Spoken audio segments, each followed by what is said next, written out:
So ayun nga, ang pagbabalik natin sa pag-vlog ng ating mga Muscovy Duck. Ayan, mga ka-MV, what's up sa inyo?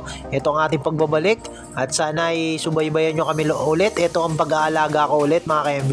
Ito nga pala ay lugar sa likod ng shop na inuupahan namin. Ayan, habang nagbi-business, sa likod may mga alaga. Ayan, may mga tanim din tayo dyan, mga gulay. Ayan, mga ka-MV, ang unang alaga natin ay ipapakita ko sa inyo itong mga unang materyales na gagamitin natin pang breeding. Ayan, napakagaganda oh. Napakalalaki po, mga ka-MV. Ayan, barako na halos 4 na kilo ang timbang at mga inahin na magaganda. At sabi ng may-ari, maganda raw magpapisa, no? Halos lahat napipisa, kaya bumili na tayo ng mga gagamitin natin pang breeding kasi napakatagal ko na po, mga ka-MV, na hindi nakakapag alaga talaga. Sobrang busy sa business. Ayan. At ngayon, mag-aalaga tayo ulit kasi ito talaga ang pinakahilig natin. Umpisa pa lang. Alam yan ang mga nakasubaybay sa atin. So, ayun, marami na nag-vlog tungkol sa mga bibe, mga alagang hayop sa backyard. Nakakatuwa. Kasi yung ibang mga kasabay ko dati, grabe. Ang lalaki na ng mga channel nila. Ang dami na lang followers. So, tayo na hinto. Pero babalik tayo ngayon.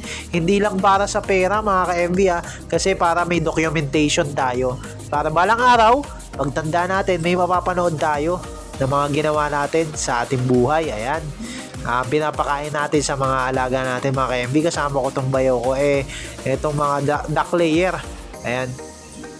Medyo hindi natin masyadong papatabain kasi sabi ko nga sa mga nakaraang vlog ko, huwag masyadong patabain ang mga pinagbibreed nyo kasi kailangan tamang diet lang. Kasi pag sobrang taba, hindi rin marami mangitlog. Ayan, baka hindi pa nga mangitlog. Ayan, unang tip na sasabihin ko sa inyo yan, huwag nyo masyadong papatabain. Dapat sakto lang. Ang nagpapakain ako, mga ka-FV, 2 beses, isa sa umaga, isa sa hapon. Ayan, ang mga bago nating alaga. Unang 3, at marami pa tayong gagawing eksperimento. Abangan nyo, magko-crossbreeding tayo at marami tayong i-breed. Maghahanap tayo ng malalaking lahi ng pato dito po kami sa Florida Blanca, Pampanga. So ayun, mga ka-MV, sana ay subaybayan nyo ako ulit sa mga adventure natin. Salamat po.